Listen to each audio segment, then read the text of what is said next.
Hi hello welcome to dream team 11. Already 3 video போட்டிருக்கோம். Part 1, part 2, part 3 பார்க்காதவங்க பார்த்துருங்க. இது பார்ட் 4. இந்த வீடியோ எதுக்குன்னா ரொம்ப மிகவும் முக்கியமான the best 20 tips and tricks. வீடியோவை ஃபுல்லாக பாருங்கள், ஏன்னா எல்லா ட்ரிக்ஸ் அண்ட் டிப்ஸும் ரொம்ப முக்கியம். வேர்ல்டு கப்பில் ட்ரீம் 11 கிராண்ட் லீக் வின் பண்ணுறது தான் நம்மளோட எய்ம். இது அதுக்கான ப்ரிப்ரேஷன்ஸ் வீடியோஸ் தான். எதுக்கு இவ்வளோ சீக்கிரம் ப்ரிப்ரேஷன்ஸ் கேட்டிங்கன்னா, எந்த பெரிய அமௌண்ட்டும் ஈஸியாக வந்துடாதுங்க. நம்ம ப்ரிப்பேர் பண்ணாமல் எதுவுமே நமக்கு ஈஸியாக கிடைக்காது. ப்ரிப்ரேஷன்ஸ் தான் முக்கியம். ஸ்மார்ட் ஒர்க் பண்ணால் தான் நம்ம எதில் இருந்தாலும் ஜெயிக்க முடியும். வெறுமனே லக்கை வச்சுட்டு நம்ம ஜெயிச்சிடலான்னு நினைக்காதீங்க. அது ரொம்ப ரேர். வாங்க வீடியோக்குள்ளே போகலாம். ஃபஸ்ட்டு இந்த ட்ரிப் ரொம்ப முக்கியம். Don't get others ideas or advice get into your mind. அதாவது உங்கள் ஃப்ரெண்ட்ஸோ அட்வைசர்ஸ் யாரோ உங்களுக்கு இந்த பிளேஸ் நல்லா விளையாடுவாங்க, இந்த மாதிரி தான் டீம் போகும், இந்த மாதிரி தான் மேட்ச் போகும் அப்படின்னு யாராவது ஏதாவது சொன்னாங்கன்னா அதை ஃபாலோ பண்ணாதீங்க. என்னோட பெஸ்ட்டு அட்வைஸ் அதுதான். எல்லாருக்குமே ஒவ்வொரு தாட் இருக்கும். எல்லாமே ட்ரீம் லெவலில் பாசிபிள் தான். ஆனால் அது எல்லாமே அது நடக்கும் அப்படின்னு நினைக்கிறது தான் ராங். ஸோ ஒவ்வொரு ஐடியாஸ் இருக்கும், அதை ஃபாலோ பண்ணாதீங்க. உங்களுக்குன்னு ஒரு ஐடியாஸ் வச்சுக்கிங்க, அதை ஃபாலோ பண்ணுங்கள். உங்கள் பிரெயினே நல்லா ஒர்க் ஆகும். உங்களுக்கே நல்ல ஐடியாஸ்லாம் கிடைக்கும். உங்கள் ஐடியாஸை நீங்கள் ஃபாலோ பண்ணுறதுல உங்களுக்கு நல்ல ரிசல்ட் கிடைக்கும். மற்றவங்க ஐடியாஸை நீங்கள் ஃபாலோ பண்ணாதீங்க. நெக்ஸ்ட்டு ப்ரீ டோர்னமெண்ட் ப்ரிப்ரேஷன்ஸுங்க. ஒரு டோர்னமெண்ட்டுக்கு முன்னாடி நிறைய ப்ரிப்ரேஷன்ஸ் பண்ணுங்க. ஏன் ப்ரிப்ரேஷன்ஸ் பண்ணுன்னா, ஒரு சில பேர் இனிஷியல் ஸ்டேஜில் நல்லா விளாடுவாங்க. இப்போ ஸ்டார்டிங் ஸ்டேஜ் ஆஃப் லீக்கில் நல்லா விளாடுவாங்க. போக சுத்தமாக விளாட மாட்டாங்க. ஏன்னா அவங்க ஃப்ளாட் ட்ராக்கில் விளாண்டு பழகிருப்பாங்க. ஸ்டார்டிங் ஸ்டேஜில் எப்போவுமே பிச்சு கொஞ்சம் ஹார்டாகவும் ஃப்ளாட்டாகவும் இருக்கும். ஸோ அது அவங்களுக்கு ஹெல்ப்பாக இருக்கும்.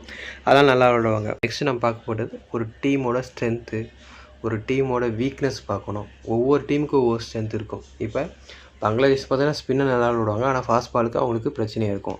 இங்கிலாந்து பார்த்திங்கன்னா ஃபாஸ்ட் பால் நல்லா விளாடுவாங்க, ஸ்பின் அவங்களுக்கு பிரச்சனையாக இருக்கும். ஸோ ஒவ்வொரு டீமுக்கும் ஒவ்வொரு ஸ்ட்ரென்த் அண்ட் வீக்னஸ் இருக்கும். அதை நம்ம கண்டுபிடிக்கணும்.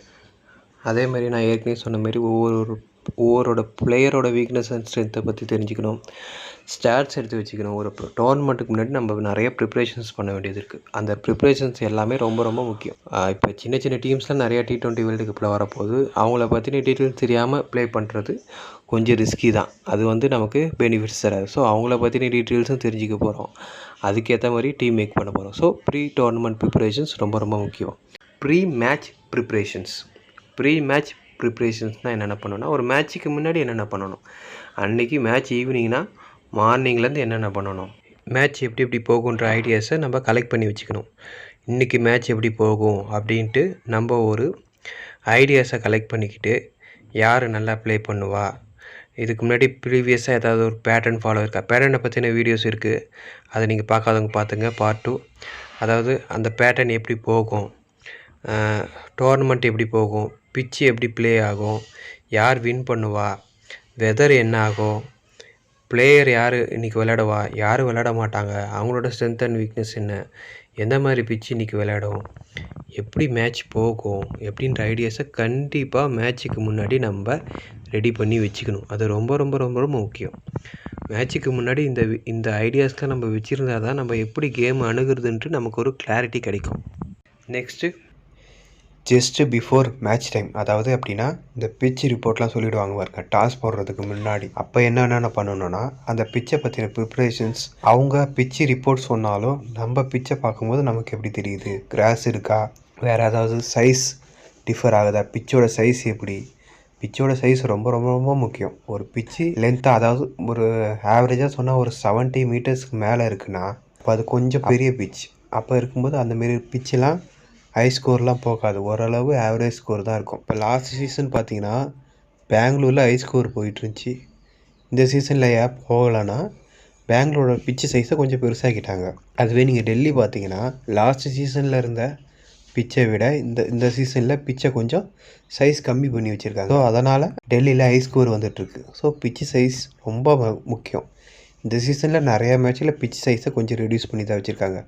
ஸோ இதெல்லாம் நம்ம நோட் பண்ணி வச்சுக்கணும். மேட்ச் ஸ்டார்ட் ஜஸ்ட் பிஃபோர் டைமில் இந்த டீட்டெயில்ஸை நம்ம கலெக்ட் பண்ணி மைண்டில் வச்சுக்கணும்.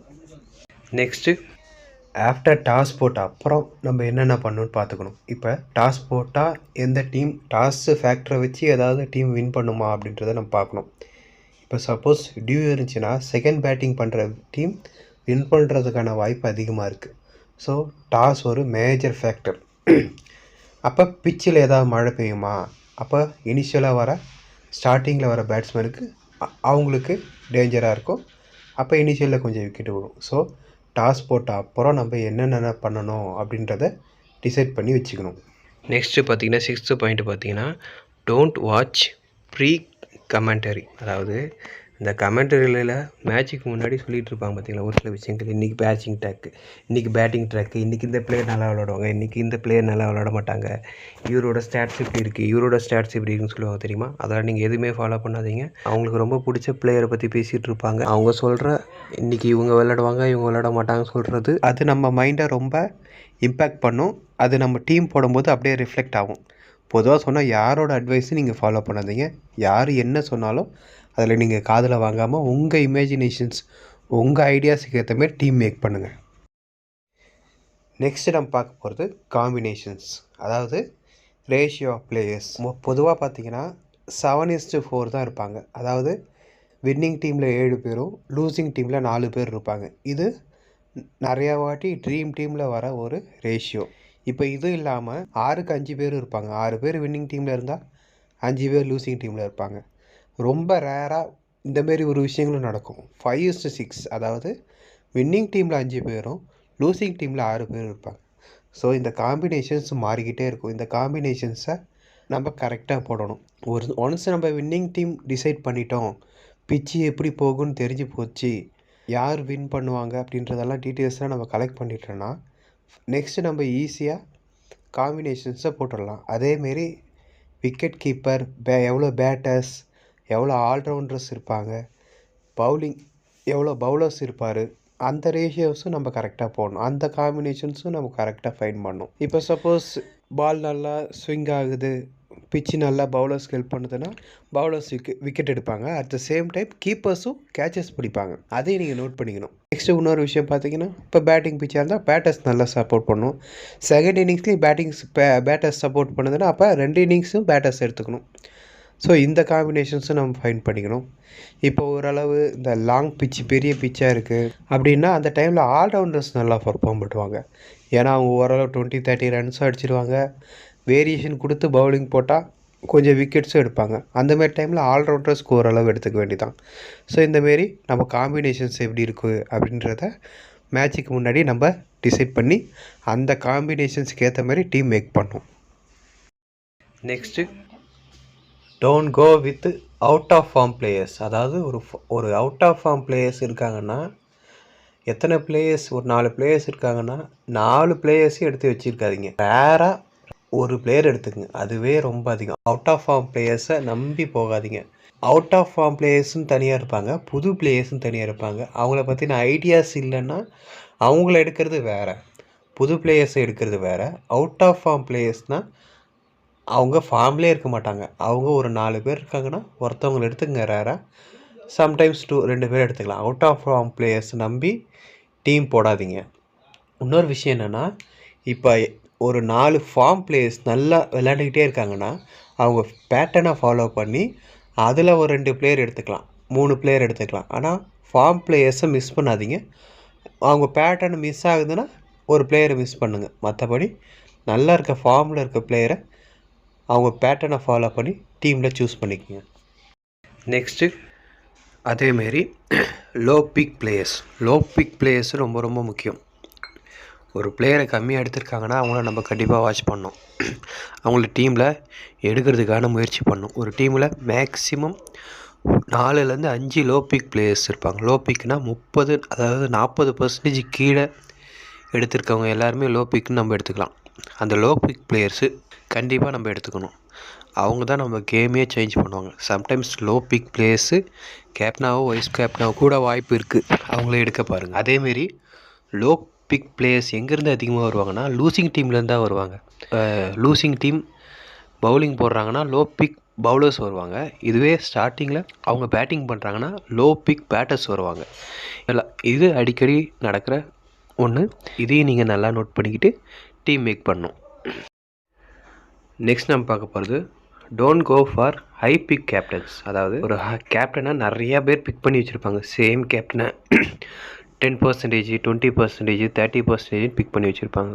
அந்தமாரி ஒரு கேப்டனை போடுறது உங்களுக்கு லாஸ் தான் கொண்டு வரும். இப்போ சப்போஸ் நீங்கள் அந்தமாரி 30, 40 அந்தமாரி ஹை லெவலில் உள்ள ஒரு கேப்டனை போடுறீங்கன்னா, ட்ரீம் டீமில் பார்த்தீங்கன்னா நீங்கள் ஃபுல்லாக கம்ப்ளீட்டாக 11 பேர்னா 11 பேரும் ட்ரீம் டீமில் இருக்க பிளேயர்ஸ் இருந்தால் தான் அந்த ஹை லெவல் கேப்டனுக்கு ப்ரைஸ் அமௌண்ட் அடிக்க முடியும்.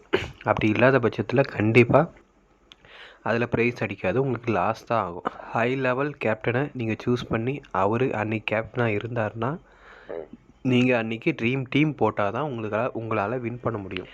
ஒரு பிளேயர் மிஸ் ஆனாலும் நீங்கள் எங்கேயோ போய் நிற்பீங்க. ஸோ அதை நல்லா ஃபாலோ பண்ணிக்கங்க.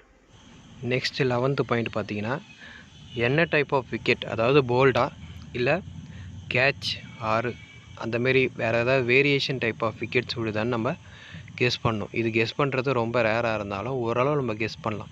இப்போ லாங் சைட் பிக் சைஸ் பிச்சாக இருந்தால் கண்டிப்பாக கேட்சஸ் நிறையா வரும். ஏன்னா அடிக்க முயற்சி பண்ணி கேட்சஸ் நிறையா எடுப்பாங்க. ஸோ லாங் ஆனில் லாங் ஆஃபில் நிற்கிற அந்த ஃபீல்டர்ஸை நம்ம பிக் பண்ணி எடுக்க வேண்டியதான். டேவிட் வார்னரு, டியூப்ளேசிஸு இந்தமாரி பிளேயர்ஸ்லாம் பார்த்திங்கன்னா லாங்கில் நிற்பாங்க, அவங்க கேட்சஸ் நிறையா பிடிப்பாங்க. ஸோ இந்தமாரி என்ன டைப் ஆஃப் விக்கெட்ஸ், இப்போ அதான் பவுலிங் பிச்சாக இருந்தால் கண்டிப்பாக போல்டு அந்தமாரி பவுலிங் டைப் ஆஃப் விக்கெட்னால் கண்டிப்பாக போல்டு அந்தமாரி விக்கெட்லாம் விடும். ஸோ அதெல்லாம் நீங்கள் நோட் பண்ணிக்கணும், இது ரொம்ப முக்கியம். நெக்ஸ்ட்டு 12th டிப் என்னென்னா, நம்மளோட ஃபேவரட் பிளேயர் இருக்கிற டீமோ அல்லது நம்ம ஃபேவரட் டீமோ, இப்போ சப்போஸ் இந்தியன் டீமோ விளாண்டுச்சுன்னா அந்த மாதிரி மேட்சை மோஸ்ட்லி அவாய்ட் பண்ணுங்கள். ஏன்னா நமக்கு பார்த்திங்கன்னா எல்லா பிளேயர்ஸோட டீட்டெயில்ஸும் நல்லா தெரியும், எல்லா பிளேயர்ஸும் நல்லா விளாட்ற மாதிரியே தெரியும்.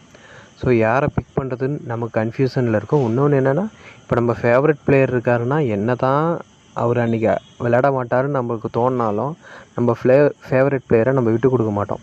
ஸோ இந்தமாரி சின்ன சின்ன விஷயங்கள் நமக்கு இடையூறு இருக்கும். முடிஞ்ச அளவுக்கு ஃபேவரட் டீம் உள்ள அல்லது ஃபேவரட் பிளேயர் உள்ள மேட்சை அவாய்ட் பண்ணிக்கோங்க. அடுத்து நம்ம பார்க்க போகிறது don't fully depend on stats. அதாவது நம்ம ஸ்டாட்ஸை எப்போவுமே ஃபாலோ பண்ணிகிட்டு இருக்கக்கூடாது. இப்போ ஒரு பிச்சில் ஒருத்தவர் 4 செஞ்சுரி அடிக்கிறாருன்னா அடுத்து அவர் 5வது செஞ்சுரி அடிப்பார் அப்படின்லாம் கிடையாது. எப்படி வேணால் மாறும். ஸோ ஸ்டாட்ஸை ஃபாலோ பண்ணாதீங்க. இப்போ ஒரு பிச்சில் ஸ்பின்னு தான் அதிகமாக விக்கெட் விடுதுன்னா சம்டைம்ஸ் ஸ்பேஸ் பவுலிங்கு விக்கெட் விடுவோம், அதையும் நீங்கள் நோட் பண்ணுங்கள். இப்படி இந்த டெம்ப்ளேட்டில் தான் ஸ்டாட்ஸ் சொல்லுது, அந்த டெம்ப்ளேட்டு தான் போகும் அப்படின்லாம் கிடையாது. ஸ்டாட்ஸுக்கு ஆப்போசிட்டாக எப்போவுமே நடக்கும். நீங்கள் நிறையா பிச்சு அந்தமாரி நடந்திருக்கு, நிறையா மேட்ச் அந்தமாரி நடந்திருக்கு. ஸ்டாட்ஸை ரொம்ப டிபெண்ட் பண்ணி எப்போவுமே டீம் போடாதீங்க. ஸ்டாட்ஸ் எப்போவுமே கரெக்டாக இருக்குன்னு கிடையாது. நெக்ஸ்ட்டு 14th டிப்ஸ் என்னென்னா, make one template, put a team according to that template by various combinations. அதாவது ஒரு டெம்ப்ளேட்டை யோசித்து வச்சுக்கணும். டெம்ப்ளேட்னா என்ன சொல்கிறேன்னா, இன்றைக்கி ஃபஸ்ட் இன்னிங்ஸில் இனிஷியலில் ஸ்விங் ஆகும், ஸோ விக்கெட் விழுவும், போக போக விக்கெட்டு விழாது, பேட்டருக்கு சாதகமாகும், அப்போ இனிஷியல் விக்கெட் விழுவும், போகவும் மிடில் ஆர்டர் பேட்ஸ்மேன் ஓரளவு விளையாடுவாங்க, செகண்ட் இன்னிங்ஸில் ஸ்டார்டிங்லேயே பேட்டர்ஸ் நல்லா விளையாடுவாங்க, ஸோ பவுலர்ஸ்க்கு விக்கெட் கிடைக்காது. அப்போ ஃபஸ்ட் இன்னிங்ஸில் ஸ்டார்டிங்கில் போடுற பவுலர்ஸ் ப்ளஸ் ஃபஸ்ட் இன்னிங்ஸோட batsman, middle order batsman, second இன்னிங்ஸோட டாப் ஆர்டர் பேட்டர்ஸ். ஸோ இந்த விஷயங்களை வச்சு காம்பினேஷனை மாற்றி போடணும், ஒரு விக்கெட் விடுற மாதிரியும். இப்போ சப்போஸ் ஃபஸ்ட் இன்னிங்ஸில் பவுலிங்க்கு நல்லா சாதகமாக இருந்தாலும் பேட்டர்ஸ் ஏதாவது ஒரு பேட்டர்ஸ் நின்றுவாங்க. ஸோ அவரை மட்டும் வச்சுக்கிட்டு மிடில் ஆர்டரையும் சேர்த்துக்கிட்டு டீம் மேக் பண்ணிக்க வேண்டியதாக. செகண்ட் இன்னிங்ஸில் சப்போஸ் டாப் ஆர்டர் பேட்ஸ்மேனு நல்லா விளாடலாம், இல்லை சம்டைம்ஸ் 1 or 2 விக்கெட்ஸ் விடணும். இப்போ அந்த 1 or 2 விக்கெட்ஸ் விடும்போது செகண்ட் இன்னிங்ஸில் செகண்ட் இன்னிங்ஸில் ஆரம்பத்தில் பவுலிங் போடுற ஒரு பவுலர்ஸை எடுத்து வச்சுக்க வேண்டியதான். ஸோ இந்த டெம்ப்ளேட்டை வச்சுக்கிட்டு அந்த காம்பினேஷன்ஸை மாறி ஒரு பிளேயரை விட்டால் ஒரு பிளேயர் எடுக்கணும், அந்த பிளேயரை விட்டால் இந்த பிளேயர் எடுக்கணுன்ட்டு இந்த ஃபார்முலா வச்சுக்கிட்டு அந்த ஃபார்முலாவில் ஒவ்வொரு பிளேயரை மாற்றி போட்டு எடுத்து டீம் மேக் பண்ணிக்கோங்க. நெக்ஸ்ட்டு அடுத்தது பார்த்திங்கன்னா 15வது டிப்ஸு என்னென்னா, கேப்டன் ஆர் வைஸ் கேப்டன் எந்த டீம்லேருந்து போடலாம், ஃபஸ்ட் இன்னிங்ஸில் வருவாரா, செகண்ட் இன்னிங்ஸில் வருவாரான்ட்டு ஒரு கெஸ்ஸிங் வச்சுக்கணும். பிச்சுக்கு ஏற்ற மாரி தான், அதுவும் பிச்சை ஃபேக்டரை வச்சு நம்ம டிசைட் பண்ணிக்க வேண்டியதான். இதுவும் ரொம்ப முக்கியம், ரொம்ப முக்கியம். எந்த இன்னிங்ஸ்லேருந்து கேப்டன் வருவாருன்றத ஒரு ஐடியா வச்சுக்க வேண்டியதான். அதுக்கேற்ற மாரி நம்ம டீம் மேக் பண்ணிக்க வேண்டியதான். அடுத்து 16வது டிப்ஸு என்னென்னா, டோன்ட் டஸ்ட் ஓப்பனர்ஸ். அதாவது எப்போவுமே T20 பொறுத்த வரைக்கும் ஓப்பனர்ஸை நம்பவே நம்பாதீங்க. ஓப்பனர்ஸ் எந்த நேரம் வேணாலும் கவுத்து விடலாம். ஓப்பனர்ஸ் 2 பேருமே விளையாடுவாங்கன்னு நீங்கள் நினைக்காதீங்க. ரொம்ப ரொம்ப ரொம்ப ரொம்ப ரேர். ஃபஸ்ட் இன்னிங்ஸாக இருந்தாலும் சரி, எய்தர் செகண்ட் இன்னிங்ஸ் கூட ஓரளவு பரவாயில்ல, 2 பேரும் விளாண்டாலும் ஃபஸ்ட் இன்னிங்ஸில் ரொம்ப ரொம்ப ரொம்ப ரேர். T20 இது ஒரு ஃபார்மெட்டாக ஃபாலோ ஆகிட்டுருக்கு. So don't trust openers. Next tip பார்த்தீங்கன்னா, same thing not happen twice. அதாவது ஒரு விஷயம் போன மேட்ச்சில் இப்போ ஒரே பிச்சில் சேம் டீம் அடுத்தடுத்த மேட்ச் விளாட்றாங்கன்னா அதே மாதிரி நடக்கும்னு நினைக்காதீங்க. கண்டிப்பாக வேறு மாரி தான் நடக்கும். இதில் எந்த மாற்றமும் இல்லை. ஒரு மேட்ச்சுக்கு அடுத்த மேட்ச்சுக்கு நிறைய வித்தியாசம் இருக்கும். மேபி ஒரு சில விஷயங்கள் தான் காமனாக இருக்குமே தவிர கண்டிப்பாக no 2 continuous games are same. இதை மைண்டில் நல்லா வச்சுக்கோங்க. 2 கேமும் ஒரே மாதிரி கண்டிப்பாக இருக்காது. நெக்ஸ்ட்டு பார்த்தீங்கன்னா, give important to new players, specially bowlers. அதாவது புதுசாக ஒரு பிளேயர் வராங்கன்னா அவங்கள மெஜாரிட்டி ஆஃப் டைம் ட்ரீம் டீமில் இருப்பாங்க. நீங்கள் நல்லா நோட் பண்ணி பார்த்தீங்கன்னா தெரியும். மெஜாரிட்டி ஆஃப் டைம் கண்டிப்பாக ட்ரீம் டீமில் இருப்பாங்க. ஸோ புதுசாக ஒரு பிளேயர் வராருன்னா அவரை கண்டிப்பாக எடுக்க முயற்சி பண்ணுங்கள். சம்டைம்ஸ் பவுலராக இருந்தால் அவர் கேப்டனாக கூட வர வாய்ப்பு இருக்குது. ஏன் எதனால் இந்த ரீசன்னா, புது பவுலர்ஸ் யாராவது வராங்கன்னா ஆல்ரெடி ஆப்போசிட் டீம் பேட்ஸ்மேனுக்கு அவரை பற்றின ஐடியாஸ் கொஞ்சம் கம்மியாக தான் இருக்கும். மேபி நெட்டில் ப்ராக்டிஸ் பண்ணும்போது அவரோட பால்ஸு, அவரோட வேரியேஷன்ஸ், அவரோட ஆக்ஷனை கொஞ்சம் கம்மியாக தான் ப்ராக்டிஸ் பண்ணி இருந்திருப்பாங்க. சடனாக அவர் வரும்போது அவரோட ஐடியாஸ் இல்லாதனால ஸோ அவர்கிட்ட ஈஸியாக விக்கெட் விடுறதுக்கான வாய்ப்பு இருக்குது. ஸோ புதுசாக வர பவுலர்ஸோ புதுசாக வர பேட்டர்ஸோ கொஞ்சம் நல்லா நோட் பண்ணிக்கோங்க. மெஜாரிட்டியாக பவுலர்ஸ்க்கு புதுசாக வந்தால் கண்டிப்பாக இம்பார்ட்டன்ஸ் கொடுங்க. சம்டைம்ஸ் கேப்டனாகவும் வைஸ் கேப்டனாக கூட வருவார். மறக்காமல் அவர் டீமில் போட்டுக்குங்க.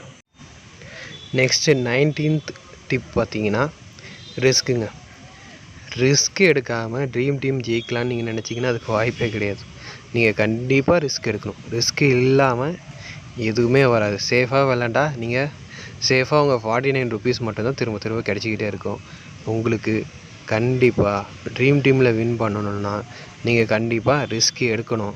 ரிஸ்க் எடுக்கிறதுனால வர லாஸையும் கண்டிப்பாக நீங்கள் தான் ஏற்றுக்கணும். சேஃபாக விளையாடணும், இல்லை சேஃபாக தான் கேம் போகணும் அப்படின்னு நீங்கள் நினச்சிங்கன்னா ஹெட் டு ஹெட்டோ இல்லை லோ லீக் ஏதாவது இருந்துச்சிங்கன்னா அதை விளையாண்டுக்குங்க. கிராண்ட் லீக் போகாதீங்க.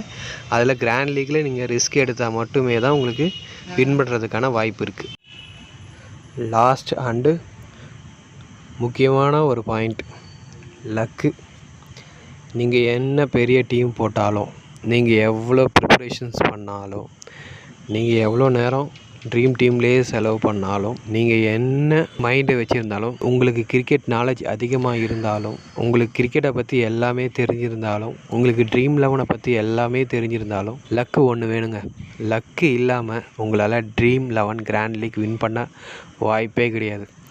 லக்கு எனக்கு தெரிஞ்சு கிட்டத்தட்ட 50% இருக்கணுங்க. லக்கு இருந்தால் மட்டுமே தான் நீங்கள் ட்ரீம் 11 கிராண்ட் லீக் வின் பண்ண முடியும். நம்ம எப்போவுமே ரெகுலராக பேசிக்ஸில் கரெக்டாக இருந்து, டீம் மேக்கிங்கில் கரெக்டாக இருந்து, ரெகுலராக டீம் போட்டுக்கிட்டே இருந்தால் நம்மளுக்கு என்றைக்காவது ஒரு நாள் லக்கு ஃபேவர் பண்ணும். அந்த லக்கு வர்றதுக்காக நம்ம வெயிட் பண்ணிக்கினே இருக்கணும். லக்கு இருந்துச்சுன்னா நீங்கள் கண்டிப்பாக கிராண்ட் லீக் வின் பண்ணுவீங்க. தேங்க்யூ. மேலும் இந்தமாரி வீடியோஸ் வேணுன்னா நம்ம சேனலை லைக் பண்ணுங்கள், ஷேர் பண்ணுங்கள், மறக்காமல் சப்ஸ்கிரைப் பண்ணுங்கள். நெக்ஸ்ட் வீடியோவில் பார்க்கலாம். தேங்க்யூ.